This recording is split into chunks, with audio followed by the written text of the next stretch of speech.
Welcome, everybody, to another edition of Keep the Line Moving, the podcast designed to talk about leadership, life, and inspiration. I am your host, Chris Gargano. And in addition to this podcast, one of our major focuses at the Gargano Leadership Group are workshops for emerging leaders. And recently, and with their permission, I'm able to tell you that we had a productive series of workshops with Harvard University's content department. The gentleman that oversees that department, of course, is our guest today, and his name is Imry Halevi. He's the Associate Director of Athletics, Content, and Strategic Communications at Harvard. He has a lot of responsibility. It's a complex setup. He will talk about that, his philosophies, and I hope you will get a lot out of this conversation. And it begins now with Imry Halevi. So I grew up in Israel. I'm from Israel, and for a short stint there, my family and I lived in Vancouver, British Columbia, which was a nice, fun experience, but most of my time I was in Israel. After high school, as everyone does in Israel, I was in the Army for 3 years. And then after the Army, I came here to Boston to study at Boston University for my undergrad. Then I studied at Northeastern University for grad school. And here I am now at Harvard. As a brief overview of my timeline. Okay. So you get out of school, you go into the Army. You can't talk about the particulars. I understand that. But tell us about leadership. And when you observed great leadership, medium level leadership, and then leadership that really didn't work for you, how did you process all that? And what education did it give you coming out of the Army? Sure. So leadership is interesting. It's like one of those things where good leadership, you know it when you see it. And especially as a young person, there's no way for you to know ahead of time if what you're observing is good leadership or not. Especially in the Army, you just follow orders. And you're not walking around with a little notebook making notes. Oh, this is what a good leader does. This is what a bad leader does. That's not how it works. But you have an instinct for what works and what doesn't. If you have a leader that just tells you the what, says go do this, go do that, you do it. But if you have a leader that explains the how and the why, then even if that leader is not there anymore, you're still motivated. You still understand the importance of why you're doing what you're doing. You still understand the mission. You understand the how. You got guidance of how to accomplish your role or what resources you need to accomplish your role. And so good leadership is leadership that continues working even when the leader is no longer there. And that's what I really saw in the Army. I love the wisdom that you imparted right there, which you learned as a young person in the Army, which is you said you feel leadership, and you know good leadership when you see it and feel it. So how important is that to you in your leadership style? I don't want to fast forward too much to what you're doing right now, because I still want to get these foundational elements, but about the importance of feeling good leadership. It's incredibly important because, again, we've talked about how you just recognize good leadership when it's around you. And there's no manual. There's obviously lots of books and you can read the books, but some people are just not going to be good leaders.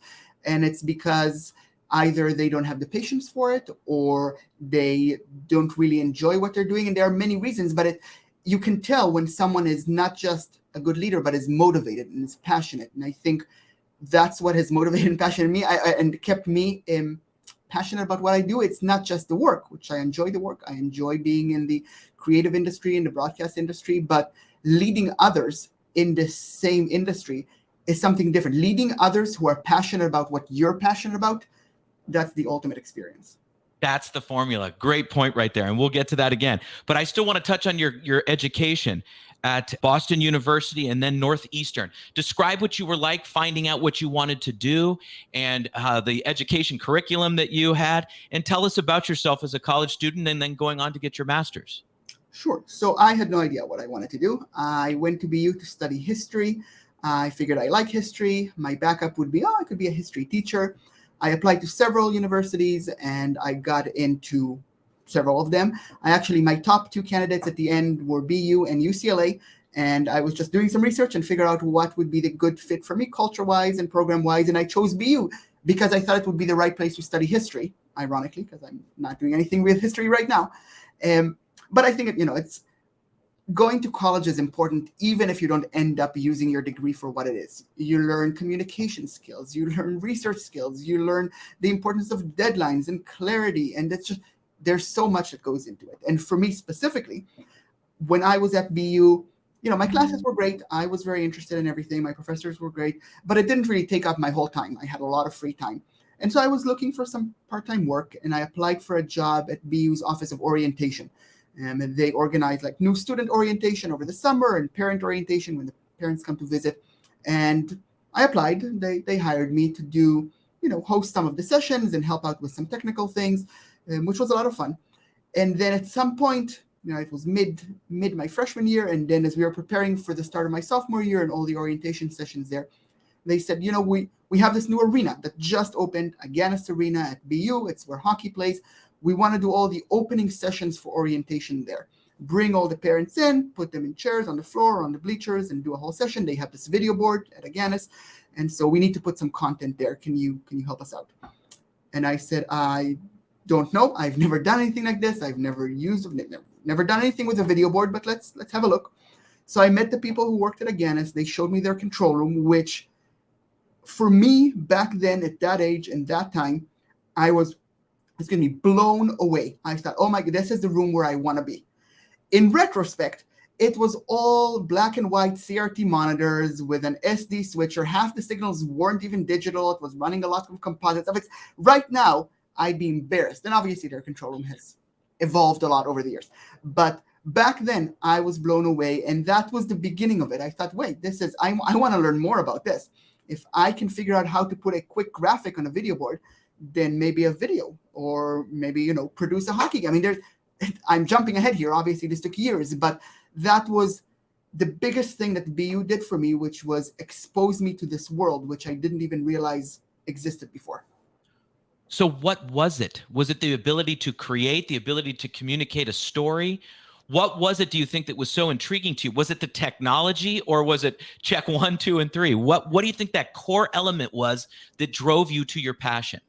I think it started with the technology, but it continued with the adrenaline of doing something live, because you put a replay up on a video board in an arena, you hear the fans react. You can hear the cheering, you can hear the booing, you can understand immediately that what you did, the decision you had an impact on people's experience at that event. And you really can't compete with the adrenaline rush that goes with that.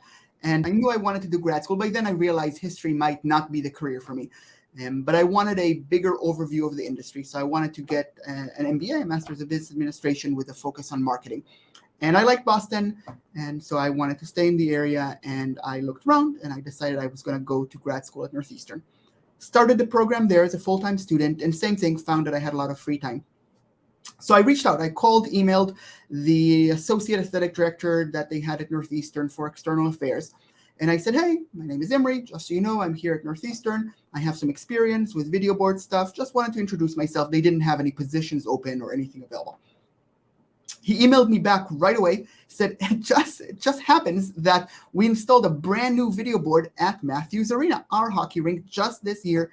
And no one knows how to use it. No one knows how to operate it. Would you like to come and work for us and, figure it out, and not just work as part of a team? But that was really my first opportunity to lead a team. They said, well, someone has to produce a video board show here. This was pre-streaming years.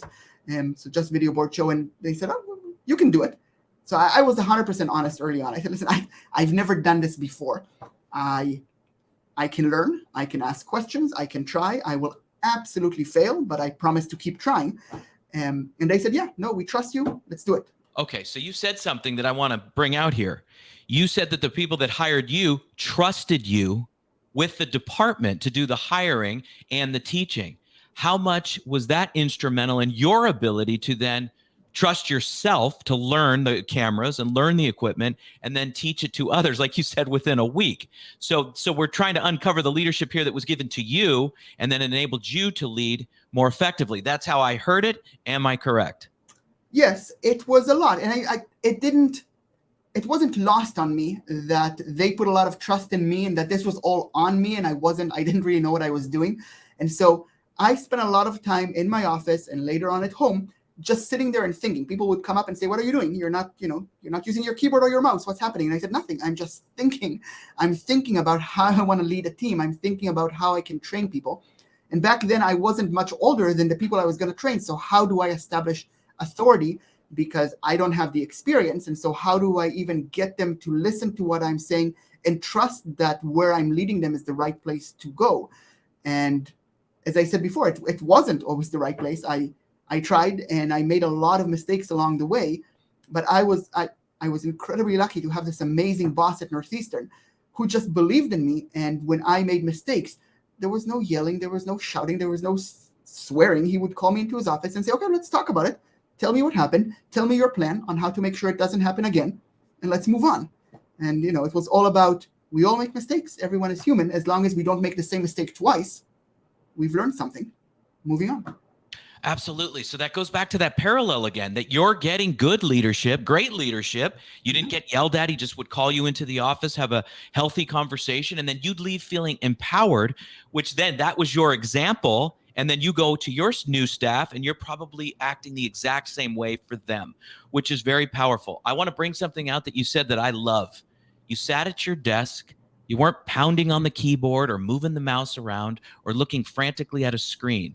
You were simply sitting there thinking, and you were pausing as a leader to reflect on, hey, how am I going to approach this? How am I going to approach that challenge? Perhaps that technical challenge or that staffing issue. That's very advanced, for a very young leader, as you said. How did you know how to do that? How did that instinctually come into you as part of your leadership? I guess I didn't know. Something was missing because leadership is not how to roll tape and how to track audio. That's not leadership. That's training, sure. But, I knew there was something else. I knew that just training my team on how to operate the gear was not going to be enough because they needed to work as a team and they needed to work towards a certain goal. And especially that first game, there's nothing to compare it to. Now I've directed thousands of broadcasts and I can show my team, okay, well, here's one from last week and we're trying to match that. And here's something that worked and here's something that didn't. There was nothing to match to. And so I had to figure out how to tell a story to my team that they would believe in, that they would follow and say, okay, we can't see it, but we believe that where you're taking us is where we want to go. And I always joke, if you want me to show you a clip of the first game I directed, I can't because I was so nervous I forgot to press record. And there's no footage of it whatsoever, thank goodness, because I'm sure it was absolutely awful with all the mistakes we all made. But, these things happen, and then we move on and we improve every time. So you get rewarded because you get promoted and then you get another job, and that's where we land at Harvard. How did that process go, if you could? 2012, other universities were already well into production and creative content and streaming, and Harvard wasn't doing much of that. And they realized both at Harvard and as a league that they needed someone to have this as their full-time job, and B, someone to build it up from scratch, someone to say, okay, what do we have? What don't we have? What do we need to train people on? What equipment do we need? Just really someone to make it work, make it feel like Harvard. And Harvard is special because Northeastern, I think at the time had 17 sports when I was there. Harvard has 42 teams. And so the scope of everything is very different. The way you handle everything. If at Northeastern I had a team of 12, here I have a team of 120. It's like everything is at a different scale. And so operationally it's different, budgetarily it's different, and leadership-wise it's just different because you're thinking at a different scale. So let me ask you, how is it different leadership-wise? Talk about the difference in leadership. You would still think it's people to people, but talk about the differences. You brought it up. So right now I'm an associate AD for content and strategic communications, which means I have two teams under me, both the communications team and multimedia teams, which is the first thing for me, I am managing people who manage people. And that's huge. That's very different. Even though I still like to keep my hands in all the production and content creation, and I'm not removed from all of it, but not everyone reports directly to me, which means that I need to work with the team leaders who are under me to try to get them to be good leaders, to try to help them with listening, as we talked about, and help them with guiding others. And some of these people are my age. Some people are much, much younger, these leaders under me. And so trying to learn from my mistakes and figure out what I think I did right and what I didn't do right, and try to impart that upon them, but also realize that it doesn't matter your path towards leadership. At the end of the day, you have to make your own way. You can't always learn from other people's mistakes. You have to make your own mistakes. That's the way you learn. And so both trying to give them some guidance, but also giving them the space to figure this out on their own, because that's how you get better. I was at an event last night, and I was with a president of a university, a prominent university. And he asked me, we were talking about leadership, and he asked me a question, what I thought was the number one characteristic consistent with top level leaders. What is your answer to that question? I think there are a lot of things going through my head. I think patience is a good one, but also flexibility. It's the realization that the way that you were a leader earlier this week might not be the way that you need to lead later this week.